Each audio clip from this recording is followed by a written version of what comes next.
Welcome to the Zoe Routh Leadership Podcast, your source of strategies and insights to make you a better leader. Influence, improve, inspire. I am so excited to bring you author and Wonder Woman, Gabrielle Dolan, on today's podcast interview. She has worked previously at the National Australia Bank in corporate land, in change management and organizational change. She has co-founded 1001, which is one of Australia's leading storytelling companies, before launching her own practice in 2013. She's also one of the partners at Thought Leaders Global, which, if you've been around me, I constantly rave about for any coach, consultant, or trainer who wants to up-level their game and make a bigger difference. So she's part partner there, or she is a partner there, where she works with people like me to gain a competitive edge with their thought leadership. She was also nominated in 2015 as Telstra's Businesswoman of the Year. Very good. She has published 4 books: Ignite, Storytelling for Job Interviews, Hooked, and Stories for Work, which is what we're going to talk about today. Now, the other thing that you need to be aware of is her fabulous revolution called Jargon-Free Fridays. And you can find her hilarious videos on jargonfreefridays.com. And we'll put a link in the show notes. And the show notes for this episode will be at zoerouth.com/podcast/RAL, R-A-L. And we're calling it Ral because that's actually how Gabrielle prefers to be called. She is called Ral. So, of course, the first story we're going to ask her about is why Ral? Ral? What a fabulous introduction. I don't know whether I was excited more about calling me Wonder Woman or publisher, author of 4 books. So I'll take both. So, yeah, Ral, I have been called Ral my entire life. My youngest sister, I'm one of 8 children, and my youngest sister could never pronounce my name. So she'd always sort of say Gabrielle or something like that. So I've been called Ral my entire life. So my preference is Gabrielle or Ral. If anyone calls me Gabby, I'd have to kill them, but we're good with Ral. That's hilarious. Something similar happened to my husband, Rob. One of the little kids couldn't say Robert or Rob, so they called him Roro. And he is now Roro in the family. So we're Zozo and Roro. Isn't that cute? Excellent. Okay, well, we're here to talk about stories. And the first story I'm curious about is, how did you go from change management in a bank to being a storytelling professional? Yeah, it's so I mean, I worked for the National Australia Bank for over 17 years and progressed up through the ranks. And one of the final roles I was doing was a change manager. And I distinctly remember I was on this major project and I was working with this woman called Merrin. And previously she had told me a story about how she used to live in the UK and would fly to Dublin every Sunday for work to spend the week in working. And she shared with me that, she'd catch the same flight every Sunday. The hostie would be going through the safety instructions and she wasn't listening. She'd be reading the paper or falling asleep, but certainly not listening. And on this one particular flight, due to really bad weather, they had to abort the landing. And they circled around again, and for a second time they had to abort the landing. And the weather was getting progressively worse. And on the 3rd attempt, the captain came on and said, "We will make one final attempt to land, but before we do, we'll go through the safety instructions one more time." And Merrin said, it was full attention. People were asking questions and counting the rows and actually seriously looking for the life jackets. And fast forward a few months later, I was rolling out a major transformation across the National Australia Bank. And Merrin was the project manager and I was the change manager. And it was going to impact every HR professional. It was going to be a long project. And when we pulled everyone together, I said to Merrin, "What's the one key message you want to get across to them?" And she said, "I want them to understand that they're going to receive a lot of information and it may not be always relevant to them, but they need to be paying attention because when it is, it's going to impact them and it's going to impact them personally."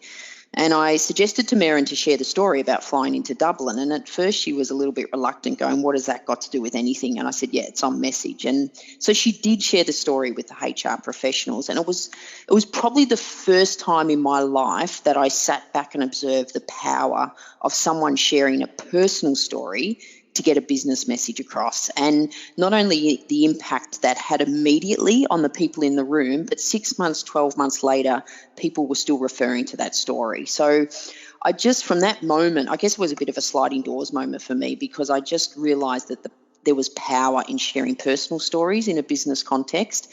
And then, the more I got onto this, I looked around and, all the inspiring presenters, all the inspiring leaders were all sharing personal stories. So that was the sliding door moment, and that was over about 12 years ago. And I left the bank to literally start teaching people how to share personal stories to get their business message across. That is an amazing story. And I could just visualize that, we're circling around again and we're going to try it again. You better pay attention. Everybody's going, holy cow, this is important. Yeah. And I think it also highlights that it's just the little day-to-day personal stories that can really get your message across, not the big dramatic moments in your life. That one's pretty dramatic, but yeah, maybe you're right. Like there's other little, like, clearly you work with people about how to surface those day-to-day little stories that have absolutely. Even on your website, on your bio page, you don't do the usual bio thing. You actually tell a story first.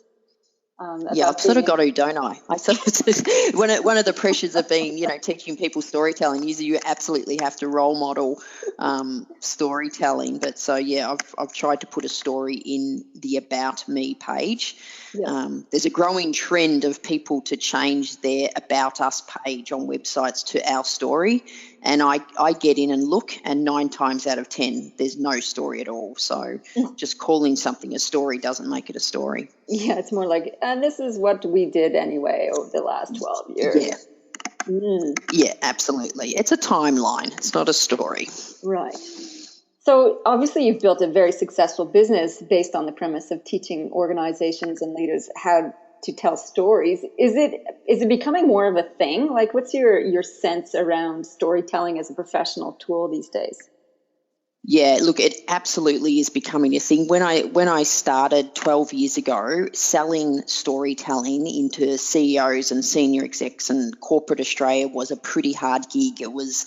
I would often get met with storytelling, once upon a time, and we've got a very serious job, and we can't possibly use storytelling. So it was a bit of a hard sell. Yeah. Although interesting, my first sort of major clients were the likes of National Australia Bank and Ericsson, who were full of engineers, and Accenture, who were professional service firms. So it is, I guess, rightly seen as a key leadership competency and a communication and influencing tool. So I think as leaders more and more realise that just relying on logic and data and facts and figures is not an effective way to communicate, and it's certainly not an inspiring way to lead. And it's amazing how some of your first clients were those whose careers or professional focus is around statistics and facts and figures. And I guess they worked out pretty early on that they needed something more jazzy to get their message across. Yeah, absolutely. I mean, just, facts and figures and statistics don't inspire or engage anyone. So they need a way to bring those messages alive. So, yeah, it's absolutely It feels like it's the big thing at the moment in corporate Australia, to the point where people are saying, is it just a fad? And I don't think it's a fad. I mean, storytelling, it's actually ridiculous to say storytelling's a fad. It's been around for tens of thousands of years since how humans communicate. It's the way humans communicate best. It's just, business try to knock those natural things out of us by pretending to be all professional and not use it. Yeah, that's true.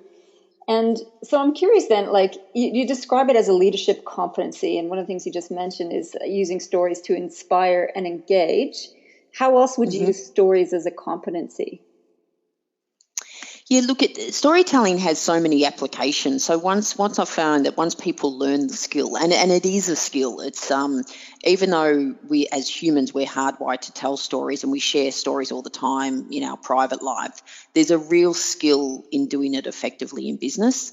What I find, once you learn the skill, you just realise how many different places you can use it. So in presentations, that's one of the most obvious places to use a story. I often, when I work with leaders, to say, if you're doing a presentation, start with a story and maybe start with a personal story that actually shows your passion around what you're about to talk about. So how you can use stories in presentations, but it's just every day. So whether it's in team meetings, whether it's in sales meetings, whether it's in those one-on-one, performance management conversations, in corridor chats, it works brilliantly in the written format as well, with a lot more leaders writing their own newsletters and blogs. So once people know the power of it and know how to do it properly, they find so many different ways to share their stories. And how do they know they're being effective with their storytelling? But look, it's a good question. So sometimes when you share a story, you actually don't know if it worked. What you will often do is, some people go, oh yeah, I never thought about it that way. They will often just come up and say, I loved your story on. But sometimes that doesn't happen, and you can find out years later. So you can literally you can meet someone 3 or 4 or 5 years later and they go, I still remember that story you shared. And you're thinking, wow, I sort of didn't know that had the impact it did. So you can sort of tell by people's body language and, the nodding and the way you feel you've got through. But, sometimes you don't necessarily know if it's worked or not. So it's a bit more of an intuitive thing from the outset, I guess. Yeah, it's a bit more intuitive unless people are actually telling you that story really worked. Yeah, look, and a lot of times when you work with CEO and senior execs, they don't hear that, but perhaps their corporate affairs people or their executive managers hear the feedback about really love their story, really humanise them. Sometimes if the story's retold, so that's the real power when you know it's effective, when it's actually been retold and you're hearing other people share the story, that's the real power of story. So that links a little bit to my question about the grapevine. Now, I've seen this and in some of your work about the grapevine in organizations. Can you tell us a little bit about that? Yeah, look, I think what the grapevine, we all, the term the grapevine, I heard it on the grapevine. You just heard it. Sometimes you don't even know who you heard it from, but you just heard it on the grapevine. And organisations have grapevines too. And it's I often, when I say to organisations, it's the most powerful communication medium you have. Every single employee is a part of it every single day. But we spend so much time focusing on the formal communication channels like the website and the newsletters, and we ignore this powerful informal communication channel. And while you can't control the grapevine, you can certainly influence it, and you can influence it by the stories you put into it. So it's really helping leaders understand that they can proactively put stories into the grapevine that then start to get shared, and that they can proactively do things that generate stories. So storytelling in the grapevine, it's not just about the stories you share, but it's about what you do that generates stories. So it's almost like a push-pull approach with your storytelling. So what kinds of things would you proactively do to pop stories into, or that would generate stories in the grapevine? Yeah, look, to give an example, I worked with, I do a lot of work with the National Australia Bank. They've been an ongoing client of mine, but recently, 2 years ago, they launched their values and new strategy and new purpose and new vision and new values. And the way they did that is they trained their top 250 leaders on storytelling. So I worked with the CEO and the senior exec when they had their first day to launch the values. And one of the values, one of the messages that Andrew Thorburn, the CEO, wanted to get across to his leaders was the importance of role modelling, that you should not ask your people to do anything that you are not prepared to do yourself. And so he said that message, which is, you're saying it, a very logical message, but he backed it up by sharing a really simple story about taking his son on a driving lesson. And his son went to indicate to change lanes and put on the indicator and immediately changed lanes. And he said to his son, son, when you change lanes, you're meant to put the indicator on and leave it on for a few seconds to indicate to people around you that you're changing lanes. You just don't put it on and change lanes immediately. And his son turned to him and said, but Dad, you don't do that. Ooh. And Andrew shared that story to say, he had failed his son at that time. He was asking his son to do something that he didn't do. Over the next few months, I trained the top 250 leaders in the organisation, and I would say that almost all of them had shared that story with their teams. And the ripple effect it had through the organisation, that one simple story about Andrew taking his son on a driving lesson. And so it not only filtered the grapevine within the NAB, but it actually moved beyond the NAB. It was probably 6 months later I was in a sales meeting with another company, and I used this example as the ripple effect stories can have in the grapevine. And I got halfway through the story and they said, yeah, I've heard that story. So this is a completely different organisation. And it highlighted beautifully the power of stories, that it can even jump organisations. Yeah, I love it. I love the fact that the son called his dad on that issue, and the fact that the dad confessed it and everybody else went, oh yeah, I got to toe the line too, walk my talk. Yeah, absolutely. And also the fact that Andrew shared that story is he's to be a really good storyteller, you've got to embrace vulnerability. So even that, saying that, he wasn't doing the right thing by his son, is showing vulnerability, that he's not, he's not perfect just because you're a CEO and senior exec, you're not perfect. And, obviously your listeners know that. But the more vulnerable you can be, the more senior you become. It can be really powerful in leadership. So I've got a question about that, actually, the vulnerability piece. Can people go too far with it? Can you overshare? Sometimes I hear that as a concern from people. Yeah, look, well, the reality is you can overshare. And I hear it as a concern too, where people go, oh, I sort of get this storytelling business, but you don't want to be oversharing. And no, you don't want to be oversharing. But I think we are such a long way from oversharing. We are such a long way from showing too much vulnerability that it's just not a concern. And I think you just got to go easy. And, as the storyteller, you decide what stories you share and with whom. So if anything feels too vulnerable, then my advice would be not to share it. And I've worked with senior execs before where they've been encouraged by, perhaps their corporate affairs team to share a story. And when I work with them, my advice is, this feels too raw for you at the moment. So my advice is, don't share it. And perhaps when there's been a bit more healing going on, then you're in a better position to share. I think that's a key distinction, actually, and that's a good guideline, because people are like, oh, should I overshare? And I think you're right.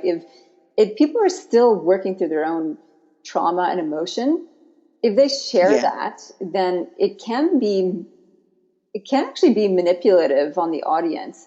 And I think if you're going to share something deep and profound, you actually need to have processed it properly in order to be able to take away the lesson, instead of just causing emotional response in your audience. Is that where you're coming from with that one? Yeah, absolutely, Zoe. What I sort of say to people is, you need to heal before you reveal. So you need to have healed from the experience. You need to have processed it. And even though it could be emotional, you need to get to the point where you've got a learning from it. You can talk about it freely. Now, I'm not saying, you can still talk about it and get emotional, but, you certainly don't want to be talking about it and breaking down and coming across all bitter and resentful, because it just won't serve your purpose. People will just either end up feeling sorry for you, or, thinking, move on, get over it. And I'm sure that's not the purpose of your story. So you're absolutely, if you're sharing something really vulnerable, you've got to, like you said, we have worked through the process, so you're in a better position to share it. And I think that's a really useful one for some of my leadership programs too, because when we do intensive experiential programs, and usually part of the program is for people to tell their stories. And on some courses that I haven't been involved with, there's been sort of a strong push from the facilitator to bear everything, bare your soul. And I've heard from participants who've been with those those programs is that it's traumatizing for them, and they instantly regret telling it afterwards because they've revealed more than that they were ready for, and then they felt vulnerable from a they're going to hold it against me kind of point of view. So yes, absolutely, because I agree. I think some people just push people too far to get the highly emotional story and think unless everyone's crying, it's not successful. Where I sort of go the opposite. That I know that's a bit of a concern for some people when I run my workshops, to say this isn't about that. It's not about sharing your deepest, darkest secrets, fears or fantasy. It's really about the day-to-day stories that can be so much more powerful than the highly emotive ones. And the other thing, just on that too, in the story sharing circle where you're getting to know each other, I've had the experience where some people had some really horrific stories, and you get to somebody who hasn't had a life of challenges like those, and they feel inadequate. So that's just a bad tone as well. Yeah, exactly. People sort of go, I don't have any stories, I'm just normal. And I go, the normal is good. The normal day-to-day stories of, taking your kids to soccer practice on the weekend and something happened, or just something when you were a kid, or they are the most powerful ones. So one of the recommendations you have in your latest book, which I love, by the way, I thought it was brilliant, is that leaders should have a key set of stories in their toolbox or back pocket. What are these, and what do you mean by that we should have at the ready some key stories? Yeah, look, obviously you're not just going to have the one story. You don't ever want to get to the point where, you've only got one story and people are going, oh my God, if I hear that story one more time, I'm going to kill them. As leaders, and I guess it depends on your role. I would say as a CEO and senior exec, for example, if you're working for a company, at a minimum, you're going to have company values. I would suggest that you need a personal story for every single one of those company values. So, you may be asked what it means to you, or you may just take the opportunity to share what the company value means to you.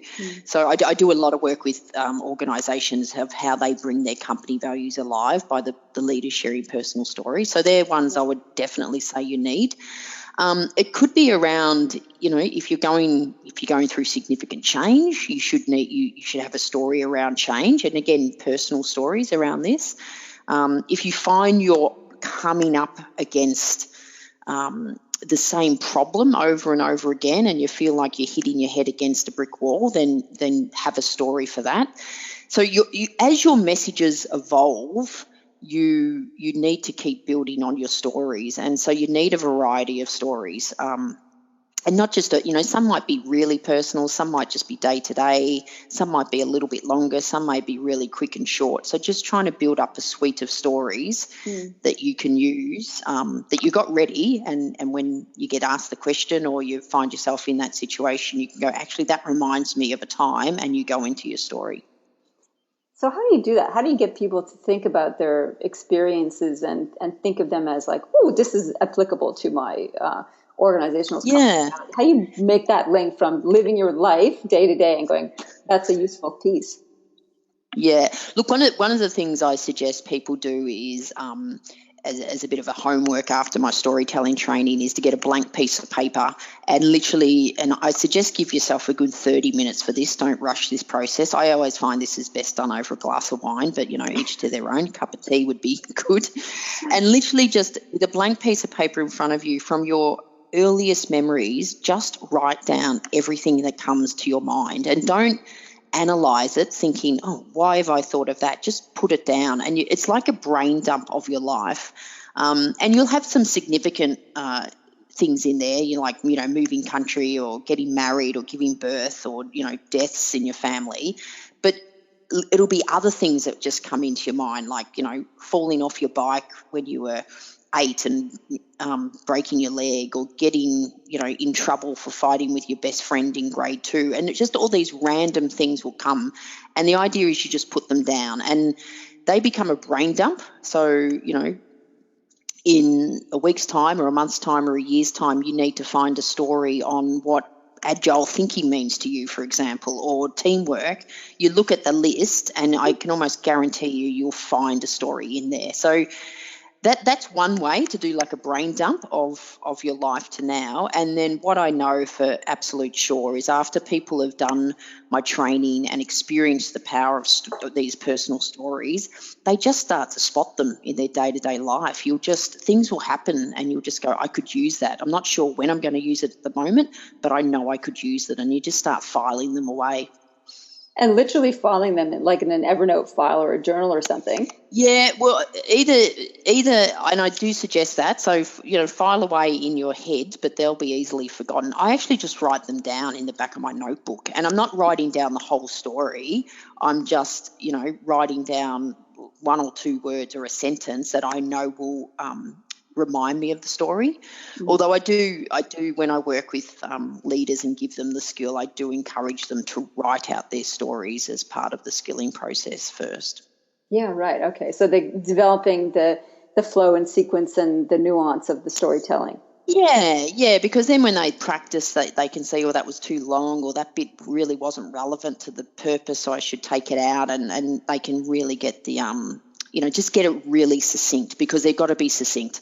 When you're sharing stories in a business setting, my guideline is 1 to 2 minutes. Any longer than 2 minutes in a business setting, people will be either thinking or sometimes even saying, get to the point.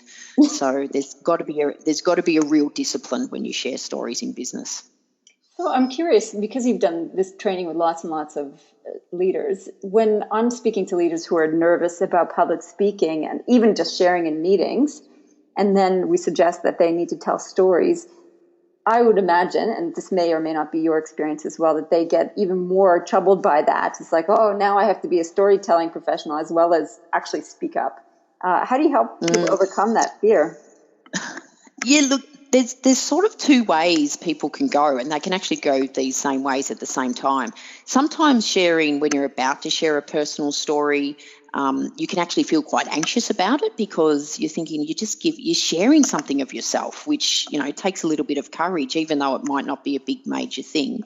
So there can be a little bit of anxiousness about that.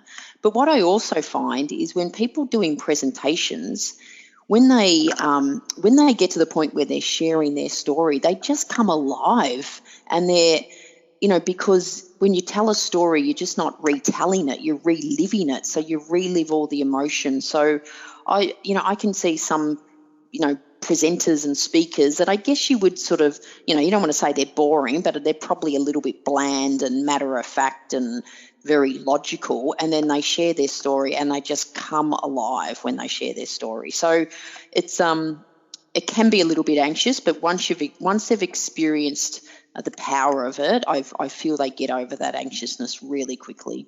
That's a good one. So it's kind of like a speaking hack, actually, that you get involved in the story and you don't have to worry about micromanaging your presentation skills, because you'll just be animated by reliving the experience. Yeah, absolutely. And then you might go on and do your, content and your data and the facts and figures, and then you've got another story that it not only brings you to life, but it totally re-engages the audience again. Yeah, fabulous. All right, one last question. So we talked about one way people can get started with their storytelling, and that's doing a brain dump of everything that's happened to them. What might be two other things people can do to get started with their storytelling skills? Yeah, so probably one thing, a big mistake people make is when they start their stories, they start by saying, I want to tell you a story. And never start your stories with, I want to tell you a story, or I want to tell you a true story, which is even worse, because what do you normally tell me? You normally tell me lies. Simply start your story with time and place. So what I mean by that is, 3 years ago, I went on a holiday in Vietnam, or this morning at gym, or when I was a kid, I grew up on a farm. So what time and place does, it indicates to your audience that you're about to tell them a story. And as humans, we're hardwired to tell. We're not only hardwired to tell stories, but we're hardwired to listen to stories. So I'm automatically listening to you quite differently now that you've started with that. So that's one way. Just start your story really succinctly with time and place, and it can be generic as when I was a kid, I grew up on a farm, or 3 weeks ago I went out for dinner. So start with time and place. And then probably if we skip to the end, the biggest mistake people make at the end is be really directive. So you want your end to be quite inviting. You want to get your message across, and you want to link to the message, but you don't want to be ending by saying, so the moral of the story is you need to be showing more integrity, or you need to be showing more passion for customers. You want your ending to be, I invite you to consider, or what I learned from that, or imagine what we could achieve. So make sure your ending's inviting, not directive. Oh, that's a good one. Oh, of course. Very conscious. I said that in a very directive way. Yeah, it still worked. Now, worked. Yeah. I want to share an experience with you. And I'd like your insight into this, because it's bothered me ever since I had it. I was at a big event, as an audience member, 2,500 people in this event. And one of the presenters started his piece with telling this great story about this soldier who was a leader, like a captain or something, in charge of a crew of military personnel going out to face death in the battlefield, like full of tension and so on. And he describes the story of the captain telling all these inspirational stories and galvanizing the troops, and then sent them all off into danger, and they all came back. And then he said at the end, that captain was me, and this is the first time I've ever told this story. And I thought, right, why would you do that? Why would you? I thought, that's total bullcrap. Who would tell for the first time in front of 2,500 people? That's the first time they've told that story. And second of all, why would you put it in third person and then confess at the end? It just sounded lame. So what's your opinion on that? Does sound lame. So first of all, I talk about what you don't want to be is you don't want your stories to feel like they're bragging. And so without hearing the story, it sounds like he's bragging about all the great things he's done. Especially if he's told a story about how great this captain was, and then he says, by the way, that was me. So I would imagine that's a bragging feel. And then when you tell it, I mean, one of the ways you can get away from bragging is to share how vulnerable you felt, how scared you were, how, all this stuff. So if he told it in first person, he would be able to bring all that stuff in, which he obviously didn't. And it's sort of, and I think what you feel, then all of a sudden it feels like you've been a little bit manipulated, as opposed to someone sharing a genuine story. So that's would be my thing. Probably the key thing is when you're sharing stories in business, they have to be absolutely authentic, and on two levels. They've got to be true. You can't, don't spin stories so much that they're not true, but the intent in why you're sharing it has to be authentic and genuine. So it sort of sounds that with the fact that you had the reaction you did, it wasn't effective, was it? It wasn't for me. I mean, unless you were the only person in the 2,500 that felt that way, but I would be guaranteed you wouldn't be. No, I suspect not. He was disappointing as a presenter immediately after that. So I suspect that his opening story had such a negative impact on me that I was not open to the rest of his content, which is sad. Yeah. Well, I mean, if your reaction is that doesn't seem authentic, then you're not. I mean, one of the reasons I say to share a story when you present is to build passion and credibility with the audience. And if your story disconnects them, then you've lost them. You've lost them for the entire presentation.